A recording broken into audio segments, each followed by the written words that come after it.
El día de hoy vamos a estudiar el verso 8 al verso 22 del capítulo 19 del libro de Hechos. Y el título de este mensaje es Dios o mi Dios. Hay una diferencia muy clara y muy marcada y que vemos en la Biblia, y vamos a estudiar hoy, de cómo tú y yo nos relacionamos con el Dios de la Biblia. Él puede ser un Dios para nosotros y que reconozcamos que sí, que existe, que es real, que ya sabes, como estos que se denominan como ateos creyentes y que dicen, sabes, yo creo que hay algo o hay alguien y por ahí está rigiendo el universo, pero no se relaciona conmigo. O puede ser tu Dios, mi Dios. Esas dos letras hacen una diferencia enorme y abismal, como lo vamos a ver el día de hoy. Pero entonces, fíjate, hablando de esto, vamos a ver acerca de hombres que creen en Dios, que creen que Dios existe, que creen que Dios es real, pero que no le consideran como su Dios. Y creo que ahora que terminamos el año y que viene Navidad y que se reúne la familia y que se recuerda y como que se sensibiliza el corazón en cierto sentido, es una muy buena oportunidad para recordar esto y para entender esto y para poder grabarlo en el corazón y también compartirlo con otros. Entonces, si estás ahí, porfa, acompáñame a leer del verso 8 al verso 10, oramos, estudiamos y que Dios haga lo que solo Él puede hacer. Entonces, Hechos 19:8 dice así: y entrando Pablo en la sinagoga, habló con denuedo por espacio de 3 meses, discutiendo y persuadiendo acerca del reino de Dios. Pero endureciéndose algunos y no creyendo, maldiciendo el camino delante de la multitud, se apartó Pablo de ellos y separó a los discípulos, discutiendo cada día en la escuela de uno llamado Tirano. Así continuó por espacio de 2 años, de manera que todos los que habitaban en Asia, judíos y griegos, oyeron la palabra del Señor Jesús. Acompáñame a orar. Señor, te damos gracias porque tú eres bueno y misericordioso con nosotros. Te damos gracias porque nos permites estudiar tu palabra, Señor, y profundizar en ella. Y nos permites el privilegio, Señor, de poder llamarte nuestro Dios. Señor, ayúdanos a poder disfrutar de tu palabra, a poder recibirla en nuestro corazón, pero sobre todo a poder disfrutar de ti, de una relación profunda, íntima, personal y real contigo, Señor. Te lo suplicamos en Cristo Jesús. Amén. Fíjate, el texto comienza en el versículo 8 diciéndonos que Pablo entró en la sinagoga. Pablo está en la ciudad de Éfeso y que habló con denuedo por espacio de 3 meses. Ahora, aquí hay una palabra interesante que es la palabra denuedo. La palabra denuedo se traduce como esfuerzo, valor, intrepidez y confianza. Es esta libertad, valentía que Pablo tenía para hablar, esta libertad que él tenía para hablar de parte de Jesús porque le conocía y le amaba. Y por espacio de 3 meses, Pablo estuvo aquí en la sinagoga hablando con denuedo, predicando. ¿Y por qué es necesario tener denuedo? Porque hemos visto una vez tras otra cómo le ha ido al apóstol Pablo. Perseguido, apedreado, golpeado, insultado, vez tras vez, ciudad tras ciudad. Ha enfrentado oposición, ha enfrentado la negativa de gente que rechaza el mensaje. Y esta no iba a ser la excepción. Por eso Pablo, es interesante que la Biblia dice que tiene denuedo, que tiene esta valentía. Ahora uno puede ver a veces ciertos personajes de la Biblia y como que idealizarlos, ¿no? Y decir, no, pues Pablo era como una combinación Jack Bauer, Steve McGarrett, James Bond, celestial, cristiano, que predica, ¿no? Y que no importa cuál era la prueba que tenía enfrente, Pablo plantaba cara y dale, que venga lo que venga. Y podemos así como que idealizar a un Pablo súper valiente, súper poderoso, así súper cool. Pero realmente, o sea, hemos visto que Pablo no era eso. Pablo era un hombre que a pesar de tener un currículum impresionante, él decía, esto es basura, esto es nada. Yo quiero alcanzar la excelencia del conocimiento de Cristo, que en Gálatas lo vemos decir, lejos esté de mí gloriarme, sino en la cruz Era un hombre dependiente, era un hombre que en Romanos 7 abre su corazón y dice, hallo esta ley, que el bien no mora en mí.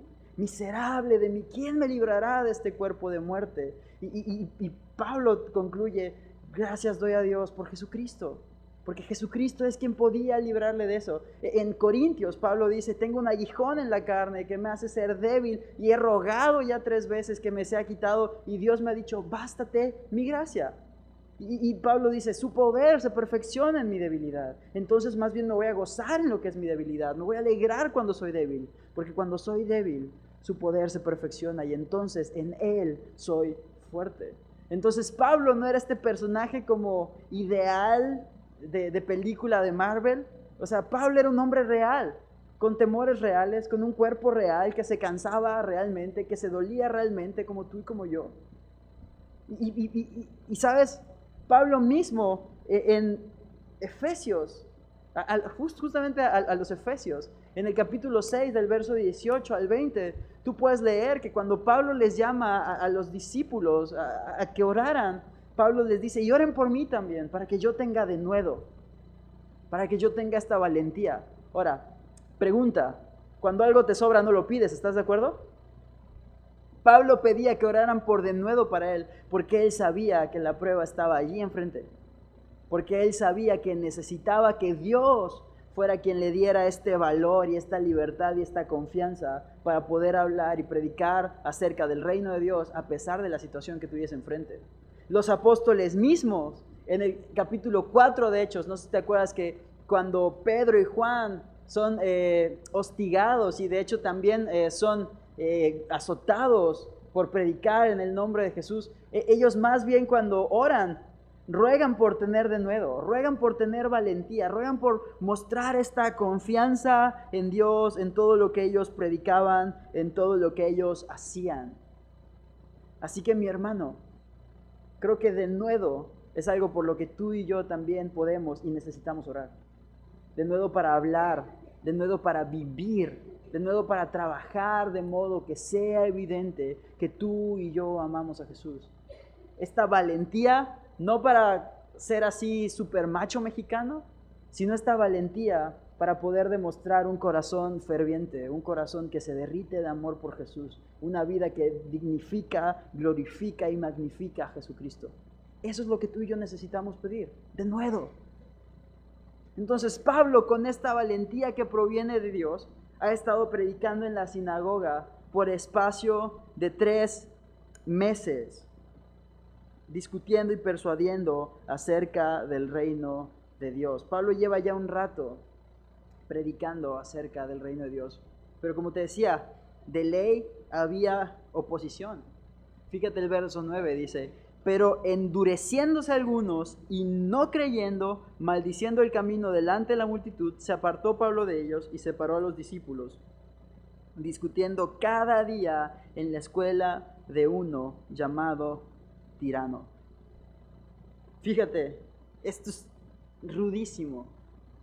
Hay 3 palabras que quiero como que remarcar aquí en el verso 9. La primera es endureciéndose, la segunda es no creyendo y la tercera es maldiciendo. Hay 3 cosas que vemos aquí.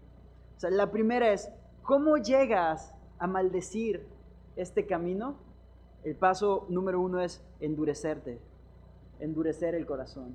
Fíjate, estos hombres endurecen su corazón, y es rudísimo, porque no solo no creen a causa de endurecerse, sino que delante de muchos públicamente maldicen el camino. Ahora quiero que notes algo. La palabra camino en tu Biblia, la C es mayúscula, como de nombre propio. ¿Sí lo ves? Esta palabra es la palabra griega odos, que literalmente significa camino o ruta. Pero lo interesante de esta palabra es que es la misma palabra que Jesús usa en Juan 14:6, cuando Él dice, yo soy el camino, la verdad y la vida. Cuando Jesús dice, ok, la ruta que necesitas para llegar a Dios, no la busques en el Waze, estoy aquí, soy yo. Yo soy el camino que necesitas tomar para Dios. Es la misma palabra, odos o jodos, que está utilizando aquí la Biblia. Porque cuando habla de maldecir el camino, o sea, esta palabra camino se refiere al Evangelio de Jesucristo, se refiere a Jesucristo mismo como el camino hacia Dios. Entonces, cuando estos hombres estaban endureciendo su corazón y estaban rechazando, escogiendo no creer y estaban públicamente maldiciendo, ¿sabes? No era a Pablo a quien rechazaban, no era a Pablo a quien estaban decidiendo no creer, era Jesús mismo. Y eso es duro. Cuando tú y yo endurecemos el corazón, ¿sabes? No es al pastor a quien estamos diciéndole que no. No es a aquel líder que nos dio un consejo.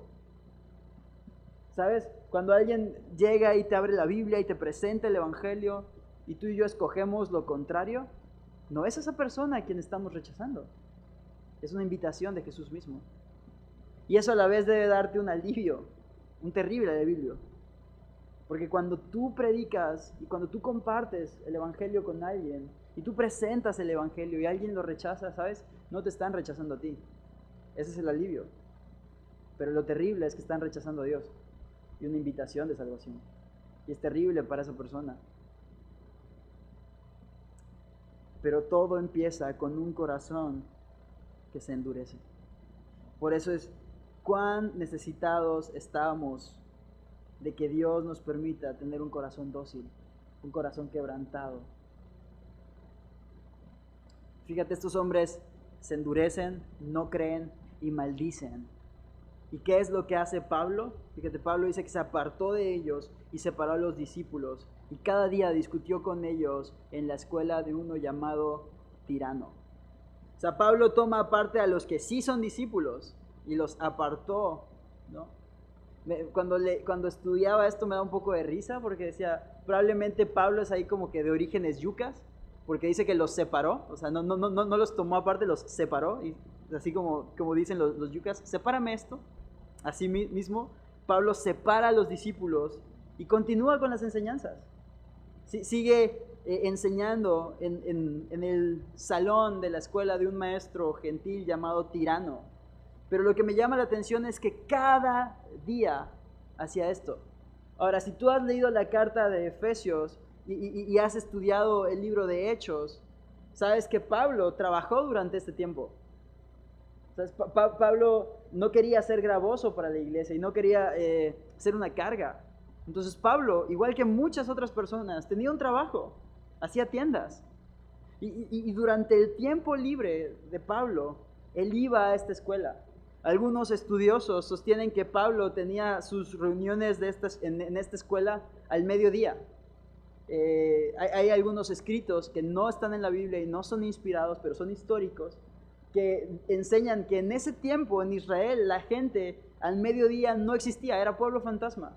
Por el calor del desierto, todo el mundo se iba a guardar, trabajaban desde muy temprano hasta el mediodía, como a las 11 de la mañana, se iban a guardar un rato y en la tarde regresaban a la actividad. De hecho, algunos como que historiadores dicen a manera de broma que era más probable encontrar a alguien despierto en la madrugada, como a la 1 o 2, que a alguien en la calle a la 1 o 2 de la tarde. Y esta era la hora en la que Pablo enseñaba en su escuela cada día. Ahora, muy probablemente también estas eran las horas libres de esta escuela, de este hombre llamado Tirano, y era el momento en el que Pablo aprovechaba. Y sabes, eso nos habla de dos cosas. La primera, obviamente, de diligencia, porque Pablo hacía esto cada día. Y no tuvo excusas o pretextos como, ay, es que ya me corrieron de la sinagoga, ahora ¿dónde voy a enseñar la palabra de Dios? Él va a una escuela donde le prestan durante las horas libres y ahí cada día enseñaba. Eso es diligencia. Pero ¿sabes de qué más nos habla? Sacrificio. Pudiendo estar descansando, durmiendo, refrescándose en su hamaca, porque era yuca, acuérdate. Pudiendo estar descansando durante el calor del desierto, Pablo estaba allí usando su tiempo libre para algo eterno y glorioso. Más importante y hermoso, la gente estaba allí siendo instruida porque querían conocer a Dios. ¿Sabes? A veces es interesante, pero cuando lees libros de misioneros o ves historias de misioneros, de repente dices, no manches, nosotros estamos súper fresas, súper cómodos, sillas, aire acondicionado, ¿no?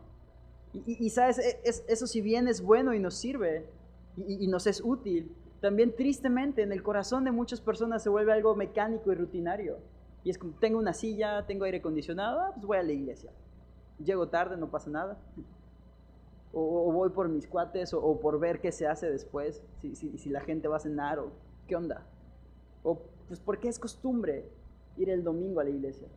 Pero en estas condiciones adversas, o sea, quien va es porque realmente quiere conocer a Dios.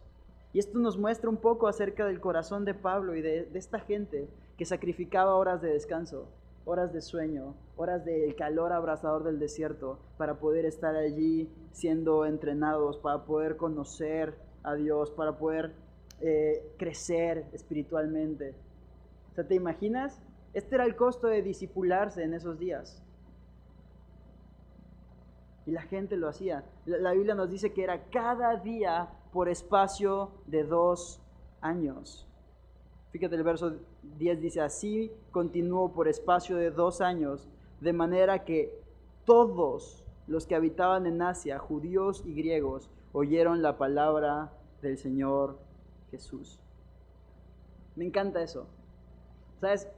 Era imposible que un hombre como Pablo o una sola persona pudiese llevar el evangelio a todos lados del mundo.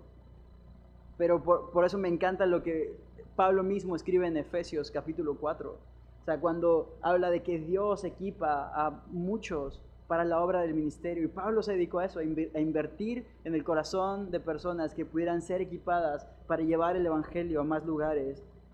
Es muy, muy padre esto. Pero otra cosa que es bueno que tú y yo resaltemos y rescatemos de este texto es que el texto no nos dice que todos en Asia creyeron o que todos en Asia se convirtieron al Señor o que todos en Asia rindieron su corazón. Pero lo que el texto sí nos dice es que todos, tanto judíos como griegos, oyeron la palabra del Señor. Y sabes, esa es nuestra chamba, esa es la gran comisión.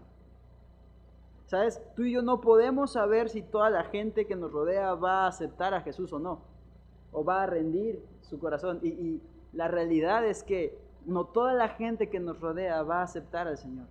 No toda la gente que nos rodea va a rendir su corazón. Pero lo que sí depende de nosotros y lo que sí debería ser nuestro objetivo es que todo aquel que nos rodea pueda escuchar la palabra del Señor. Más profundo. Déjate tú que nos escuchen.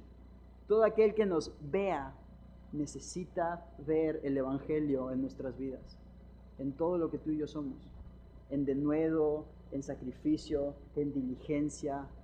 Tú y yo necesitamos estar dispuestos, como estos hombres, a que Dios pueda mostrarse a través de nosotros. Como te dije, no había forma en la que Pablo solo pudiera alcanzar toda esta región por sí mismo, pero sí podía preparar cristianos para que hicieran el trabajo tal como se escribe en Efesios capítulo 4. Y él mismo constituyó unos apóstoles, otros evangelistas, maestros, pastores.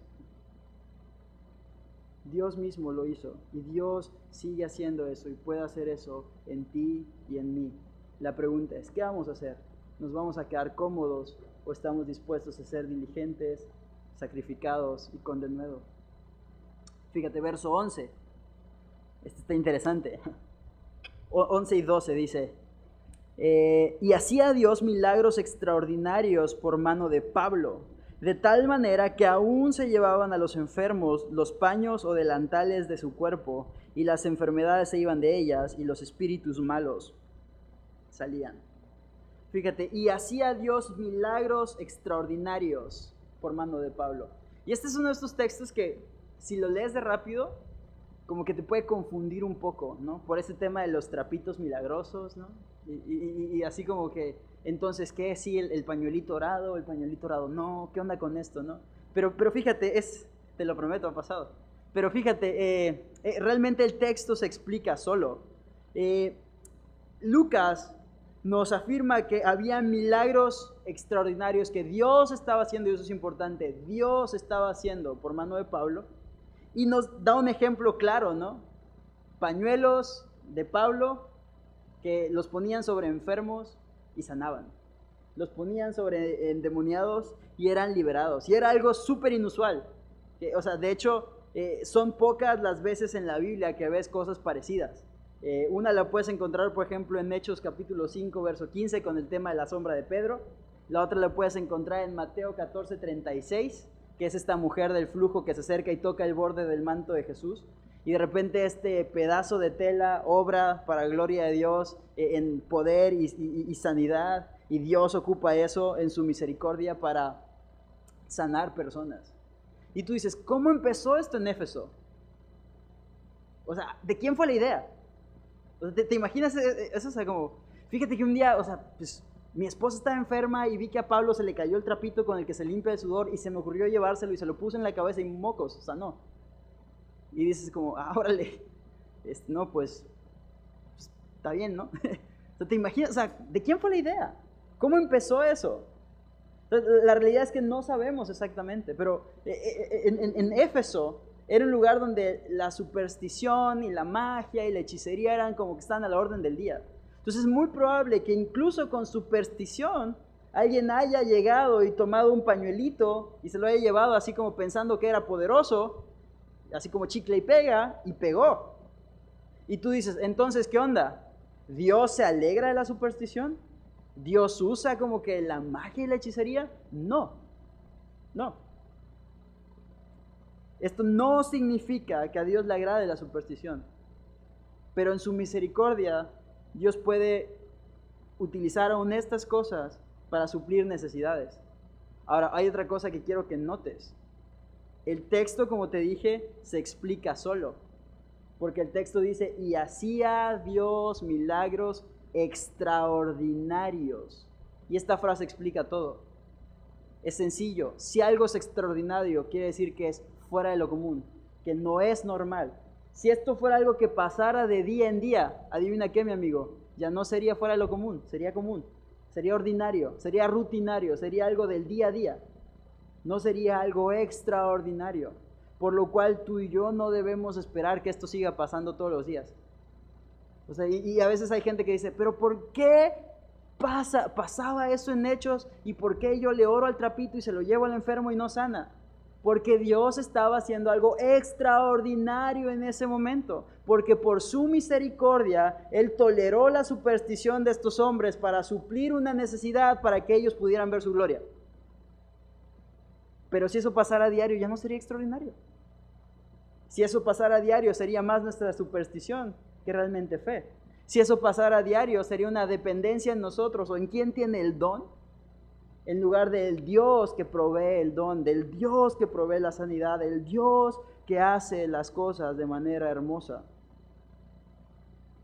Entonces, a pesar de que vemos esto, ¿sabes? Es algo que necesitamos tener claro, es que necesitamos estar abiertos a recibir lo que Dios quiere darnos, aun cuando venga de modos extraordinarios. Pero necesitamos buscar solo aquello en lo que tenemos el modelo bíblico de Dios, aquello a lo que Dios nos llama a buscar, aquello a lo que Dios nos llama a hacer. ¿Sabes? Sería absurdo que yo tuviera un trapito aquí y te dijera que ese trapito te va a sanar. ¿Dios podría hacerlo? Dios podría hacerlo. ¿Dios me llama a hacer eso? No. Yo no veo en la Biblia que Dios me llame a tener un trapito y dártelo. Entonces, buscamos solo aquello que Dios nos ha llamado a hacer. Y me encanta porque aquí mismo en el texto, Dios nos va a dar un ejemplo de qué pasa cuando nos ponemos proactivos y creativos y queremos hacer en su nombre cosas que Él no nos llamó a hacer, cosas que no vemos como modelo bíblico y cosas que Dios no nos pidió. Fíjate el verso 13 al 16, acompáñame a leerlo para que te des una idea de esto.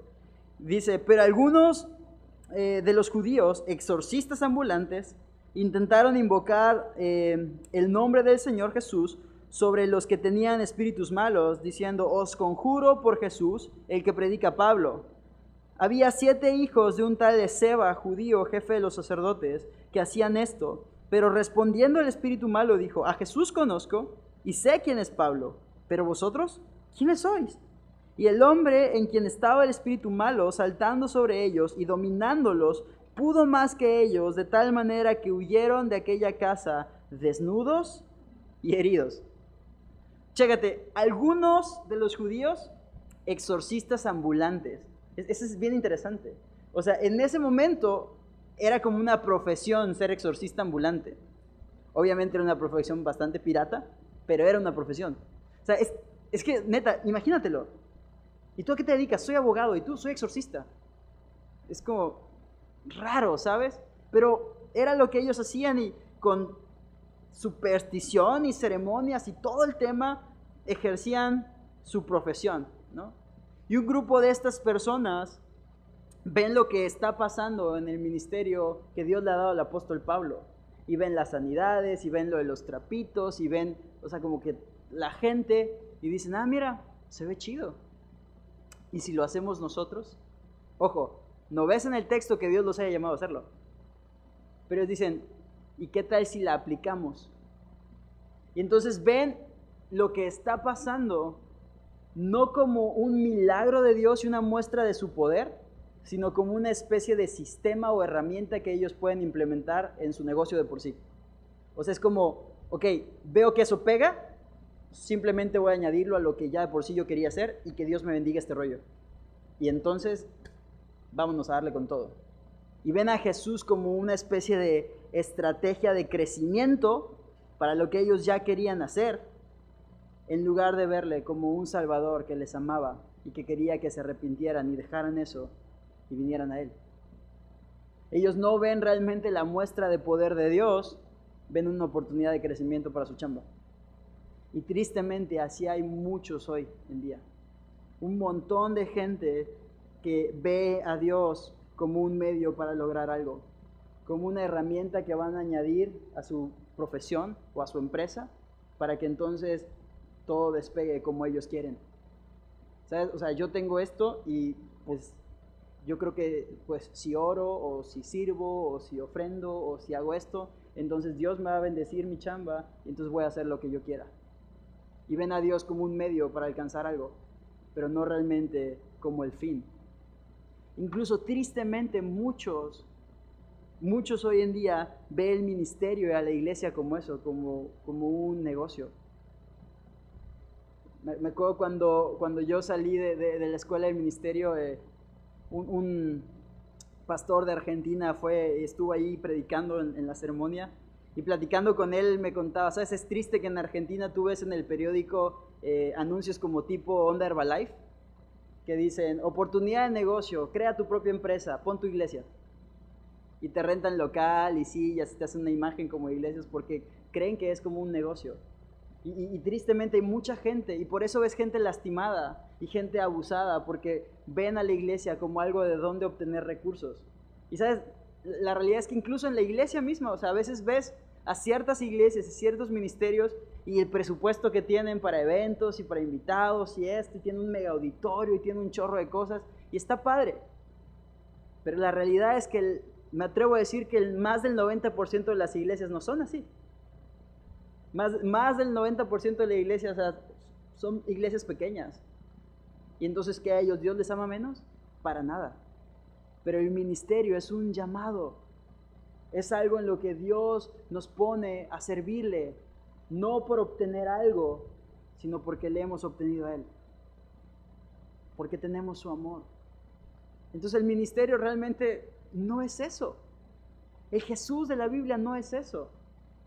Entonces, el ministerio es un lugar donde hay mucho trabajo y en los más de los casos nada o muy poco dinero.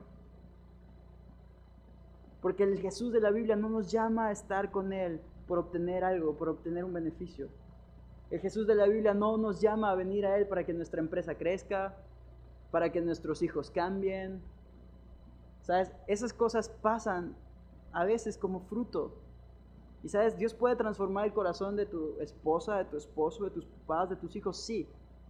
Sí puede. Pero el principal objetivo no es arreglarte la vida aquí. El principal objetivo es arreglar tu eternidad y que tú puedas tener a Jesús y que puedas tener una relación con Él. Estos hombres, fíjate, parten así de onda, sin tener un llamado de Jesús, sin tener una relación con Jesús. Porque ellos van y dicen, os conjuro por Jesús, el que predica Pablo. Y es ahí donde toma nombre el sermón. Ellos no dicen, ¿sabes? Te reprendo en el nombre de Jesús, mi Señor. No. El Jesús que predica Pablo. Esencialmente, el Dios de otro. ¿Has escuchado como cuando estabas no en Cristo y te detenía un tránsito y decías, no, pero es que yo soy amigo de fulano, el famosísimo charolazo? Bueno, este es el que ellos querían aplicar. Por el Jesús de Pablo. ¿Y qué pasa con ellos? Que no tenían esta relación con Dios. O sea, fíjate, son humillados por un demonio. O sea, el demonio les contesta, ok, sé muy bien quién es Jesús, ubico a Pablo, ¿tú quién eres? O sea, ¿te das cuenta? Es interesante, pero cuando vemos a nuestros planes u objetivos y al fondo vemos a Jesús, estamos viendo un Jesús muy distorsionado. Cuando ponemos primero nuestros propios deseos antes que a Jesús, estamos viendo una imagen desfigurada de Jesús. Y esto era lo que ellos veían. Por eso veían a un Jesús lejano, al Jesús de Pablo, no al mío. Porque no tenían una relación con Él. Veían primero sus intereses, veían primero el querer crecer en su chamba, veían primero el querer tener poder, veían primero el querer usar a Jesús como el medio para obtener un poder, para hacer algo que por sí ellos ya andaban haciendo por chamba. Pero sabes, cuando tú y yo vemos a nuestra vida al fondo y a Jesús al frente, entonces tenemos un Jesús tan claro que podemos ver con claridad nuestra vida y el propósito que Dios nos ha dado y qué es lo que Dios quiere que hagamos. Cuando tú y yo vemos a Jesús al fondo, vemos a un Jesús distorsionado y una vida distorsionada. Pero cuando ponemos las cosas en su lugar, es como los lentecitos del optometrista. ¿Te ha tocado? Mejor, peor. Cuando Jesús es el primer lente, entonces todo lo demás cobra sentido. Pero si Jesús no es lo primero en nuestra vida, entonces tú y yo estamos siendo engañados y estamos viendo a un Jesús distorsionado. Necesitamos poner a Jesús como el primer lente, para que entonces todo lo demás pueda estar bien, sin trampas, sin trucos, sin que nos chamaqueen, sin letras chiquititas. Jesús y ya. Sin engaños, sin estafas, sin mandamientos de hombres, sin tradiciones así como religiosas, ceremoniales nada más de okis, sino realmente lo que Jesús quiere de nosotros, realmente quién es Él, y entonces podemos entender quiénes somos nosotros. Fíjate, el texto te digo que nos menciona a estos hombres, ¿no?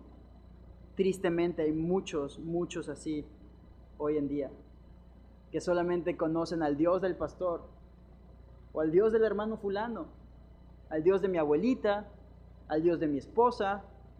No, pues yo no soy, mi esposa es de esas que va al templo, pero yo no. Al Dios de mis papás, pero no realmente podemos decir, tengo a mi Jesús, tengo a mi Dios. ¿Sabes? Si Dios no es tu Dios, mi amigo, lamento decirte esto, su salvación no es tu salvación. Su poder no es tu poder. Su espíritu no es tu espíritu. Su fortaleza no es tu fortaleza. Entonces es muy importante. ¿Te das cuenta la diferencia que dos letritas pueden hacer? Mi Dios, mi Jesús. Estos hombres van y este demonio les salta encima, los domina, puede más que ellos y los regresa ¿cómo? Desnudos y heridos. Chécate, fue ridículo y peligroso lo que ellos hicieron. Así partir de hacer algo en sus fuerzas a lo que Dios no los llamó, para gloria no de Dios, sino beneficio personal, acarrea vergüenza y peligro. Qué diferente cuando partes a hacer lo que Dios sí te llamó para gloria de Dios, como Pablo. Pablo estuvo en peligro, naufragios, persecución, piedras, pero capítulo tras capítulo, la constante es que hemos visto la fidelidad de Dios desde que le llamó. Qué diferente es cuando hacemos las cosas en nuestras fuerzas, como cuando las hacemos en su espíritu. La pregunta es, ¿a quién nos vamos a parecer? ¿Cómo lo vamos a hacer? ¿Sabes? El esfuerzo humano, el ánimo, las ganas que le puedas echar se agotan. Pero cuando tú dependes de Él y solamente de Él, te vas a dar cuenta de que Dios es fiel y Dios es todo. Fíjate, como te decía, Dios muchas veces permite que este tipo de cosas pasen por su misericordia, para traer salvación. Y acá, como podemos ver en otros textos de la Biblia, Dios permite este error en estos hombres y que estos hombres pasen esta vergüenza para que tú y yo tengamos un ejemplo hoy. Por eso me encanta esta frase que decía un amigo, o sea, al final del día, de alguna manera tu vida va a servir a Dios. Ya sea como ejemplo de fe, de obediencia, de rendición, de entrega, de pasión, o como un ejemplo de lo que pasa cuando desobedeces y al final topas con pared y te das cuenta de que Dios tenía la razón y no tú. Pero algo vas a enseñar, para algo vas a servir de ejemplo, como buen ejemplo o como mal ejemplo. Pero la pregunta es, ¿qué vas a modelar en tu vida? ¿Qué van a ver? O sea, las personas que ven tu vida, ¿van a ver una vida como la de Pablo, que a pesar de las dificultades Dios es fiel? ¿O una vida como la de estos 7 hombres, desnudo, herido, avergonzado, en ridículo, por hacer algo que Dios no te llamó a hacer, sin consultarlo, sin tomarlo en cuenta y para tu beneficio personal? Fíjate, ¿qué pasa después de la escena de estos hombres? Sigamos leyendo. Verso 17 al 20 dice: y esto fue notorio a todos los que habitaban en Éfeso, así judíos como griegos, y tuvieron temor todos ellos, y era magnificado el nombre del Señor Jesús. Y muchos de los que habían creído venían confesando y dando cuentas de sus hechos. Asimismo, muchos de los que habían practicado la magia trajeron los libros y los quemaron delante de todos. Y hecha la cuenta de su precio, hallaron que eran 50,000 piezas de plata. Así crecía y prevalecía poderosamente la palabra del Señor.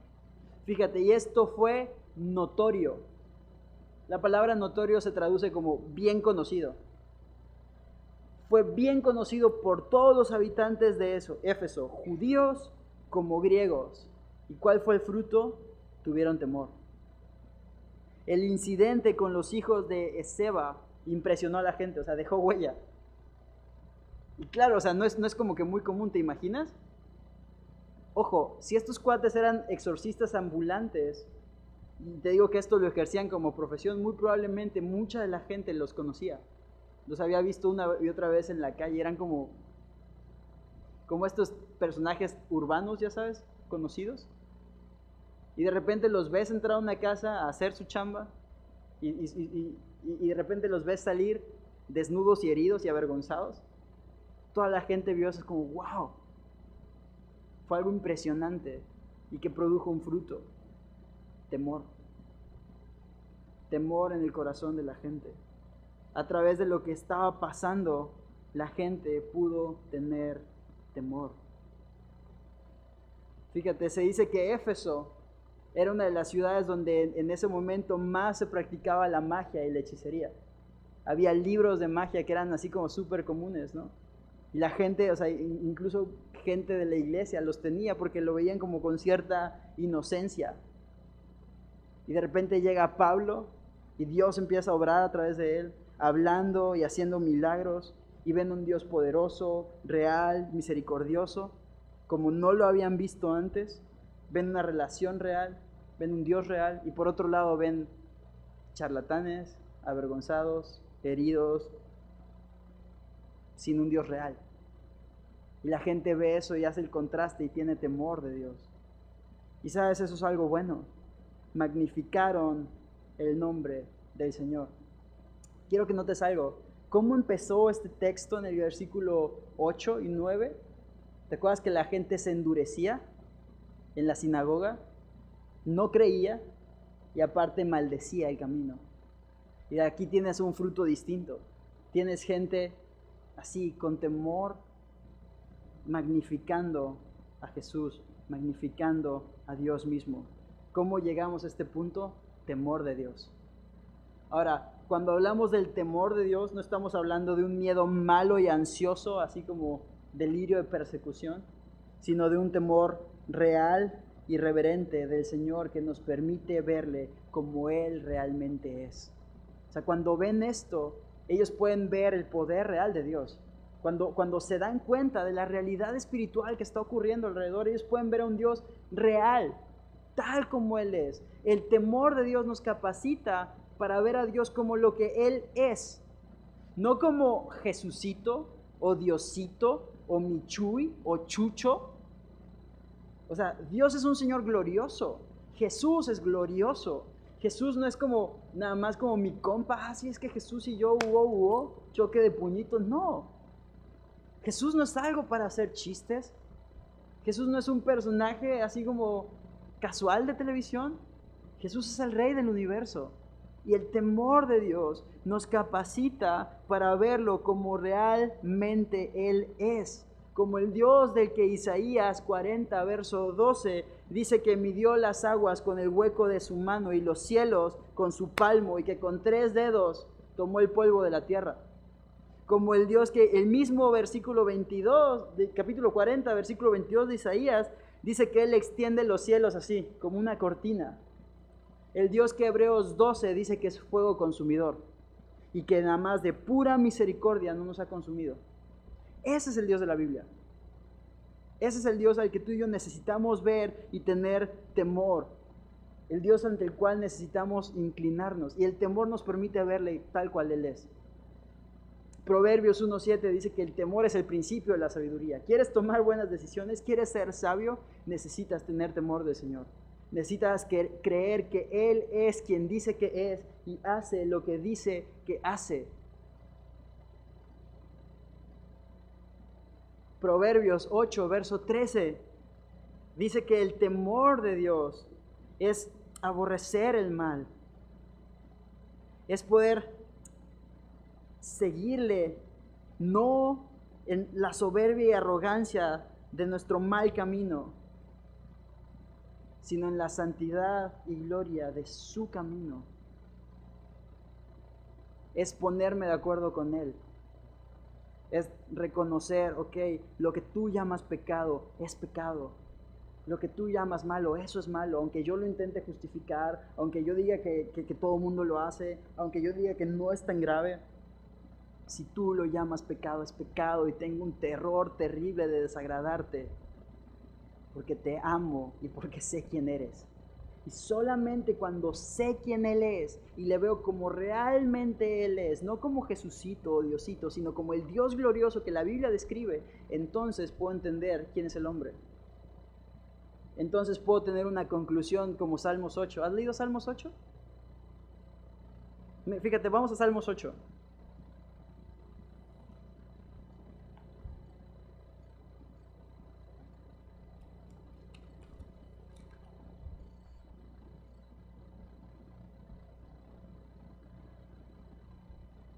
Chécate del verso 1 al 4. Oh Jehová, Señor nuestro, cuán glorioso es tu nombre en toda la tierra. Has puesto tu gloria sobre los cielos. De la boca de los niños y de los que maman fundaste la fortaleza a causa de tus enemigos, para hacer callar al enemigo y al vengativo. Cuando veo tus cielos, la obra de tus dedos, la luna y las estrellas que tú formaste, digo, ¿qué es el hombre para que tengas de él memoria? Y el Hijo del Hombre para que lo visites.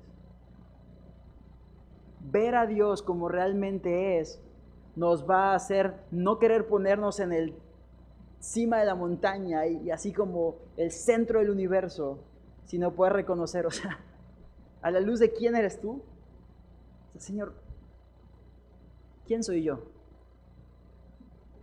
¿Qué soy yo para que tú me hables, para que tengas memoria, para que la Biblia diga que tú eres mi Padre, para que la Biblia diga que tú me amas? ¿Quién soy yo? O sea, ¿quién soy yo para que Jesús muriera por mí? ¿No soy lo que Romanos dice, un hombre que había pecado? Pero que a pesar de eso, Dios nos ha amado. ¿Te das cuenta? El temor de Dios es bueno para nosotros. El temor de Dios nos da una perspectiva correcta de quién es Él y quién soy yo. El temor de Dios sí o sí nos hace ser humildes. El temor de Dios sí o sí nos hace poder negarnos al pecado. El temor de Dios es algo bueno para nosotros. Y fíjate el fruto de este temor. Regresamos a Hechos.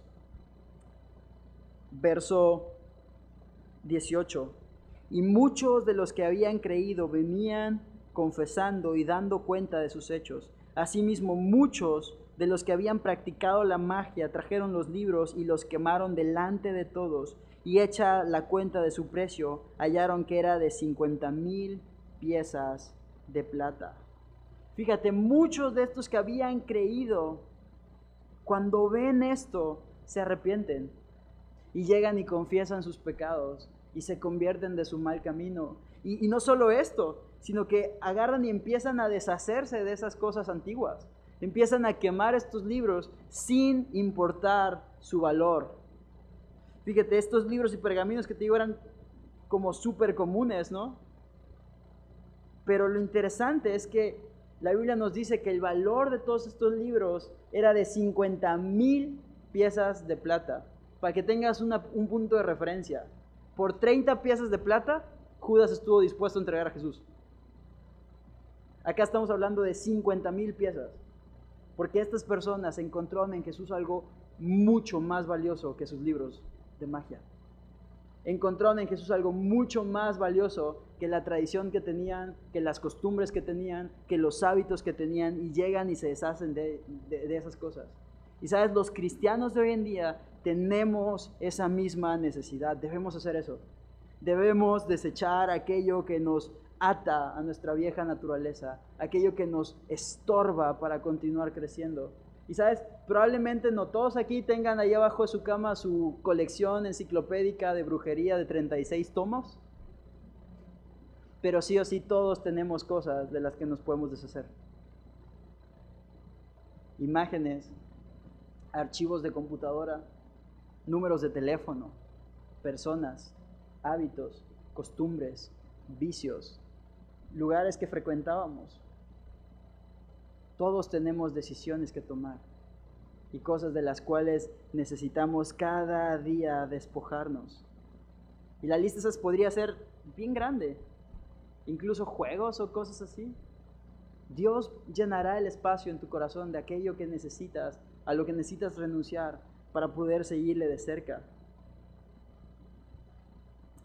Pero cualquier cosa que pueda estorbarnos para crecer es algo de lo que tú y yo deberíamos deshacernos a pesar del precio. ¿Sabes? A veces es como decimos, híjole, pero es que ¿cómo voy a dejar esto si he trabajado tanto para obtenerlo? Pero te está destruyendo, hijo. Pero ¿cómo voy a deshacerme de tal cosa si me costó tanto?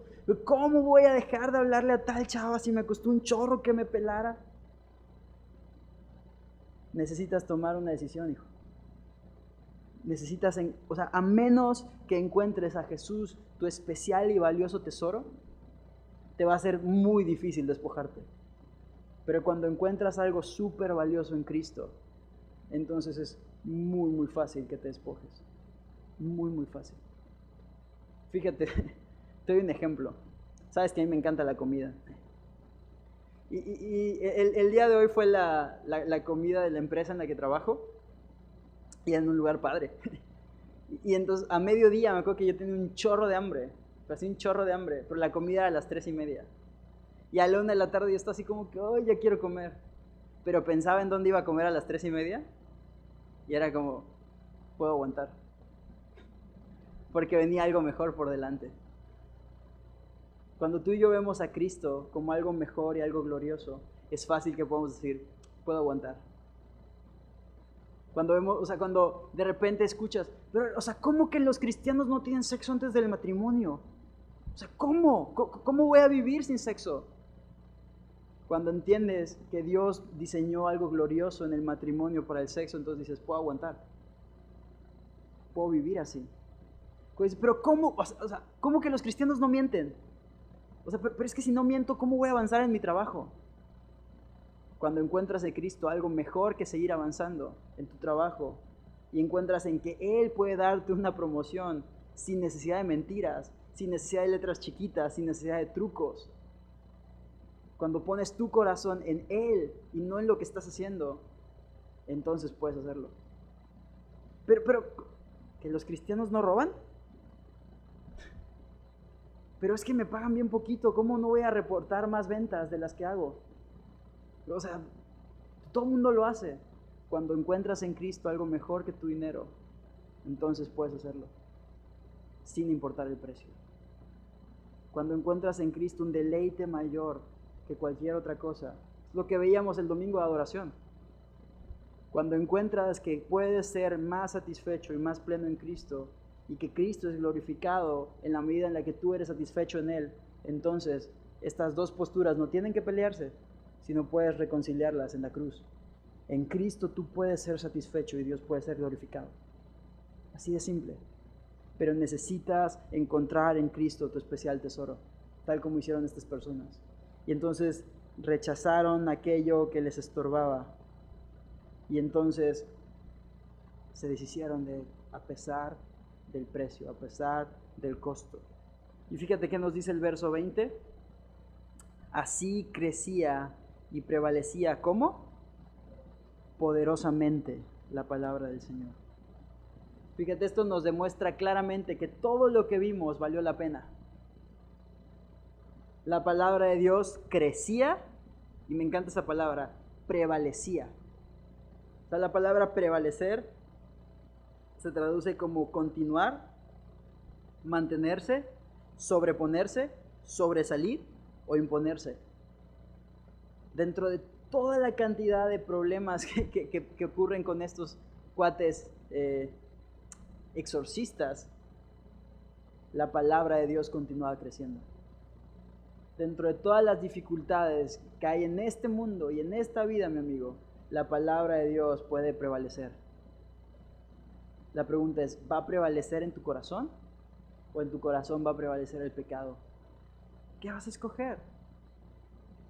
La palabra de Dios prevalecía y crecía poderosamente. Verso 21 y 22. Pasadas estas cosas, Pablo se propuso en espíritu ir a Jerusalén después de recorrer Macedonia y Acaya, diciendo, después que haya estado allí, me será necesario ver también a Roma. Y enviando a Macedonia a dos de los que le ayudaban, Timoteo y Erasto, él se quedó por algún tiempo en Asia. Fíjate, Pablo era guiado por el Espíritu Santo, entonces en el Espíritu se propuso un itinerario, ir a Macedonia, ir a Acaya y después a Jerusalén y a Roma. Y sabes, si tú has leído Romanos o Primera de Corintios, sabes que una de las principales razones por las que Pablo quiere ir es porque ha estado juntando una ayuda para esta iglesia en Jerusalén y la quiere llevar para ayudar a los hermanos. Pero lo que me es como muy padre ver aquí es que dentro de la agenda que tenía Pablo, es lo que te decía al principio, chécate el verso 22, a Macedonia él envía a dos de los que le ayudaban, a Timoteo y a Erasto, porque él había entendido que no estaba llamado a ser un llanero solitario, y que él no era indispensable y que él no era el único que podía hacer las cosas, sino que Dios le había llamado a invertir en otros hombres, a pasar tiempo, a enseñar, a instruir, y estos hombres podían también hacer aquello a lo que Dios les había llamado. Estos dos hombres que le ayudaban, Timoteo y Erasto, estos dos hombres eran enviados ahora por Pablo a hacer lo mismo que él estaba haciendo. Y ahí se cumple Efesios capítulo 4, cuando Dios constituye a más personas para edificar a su iglesia. ¿Y sabes qué? Eso sigue pasando. Y gloria a Dios, porque hoy en día el apóstol Pablo está muerto en la carne. Pero la palabra de Dios sigue siendo real y sigue creciendo y sigue prevaleciendo. Y hoy en día tú y yo podemos ser como Timoteo y Erasto. Y podemos ser utilizados por Dios si ponemos nuestra confianza en Jesús y Dios nos permite llevar su palabra a más lugares y que más y más personas puedan escuchar acerca del Señor. Y tal como lo vimos en el texto, probablemente no todos van a creer, pero sí podemos hacer que todos escuchen y que todos vean a un Dios real en nuestras vidas. Entonces, para terminar, ¿qué vas a hacer con tu vida? Tienes 3 opciones. La primera es rendirte ante el señorío de Jesús y disfrutar de su fidelidad, como Pablo y como estos hombres. La segunda es intentar utilizar a Dios para tus propósitos, para después ser avergonzado y herido. O la tercera, endurecer tu corazón y rechazarle. ¿Qué vas a hacer?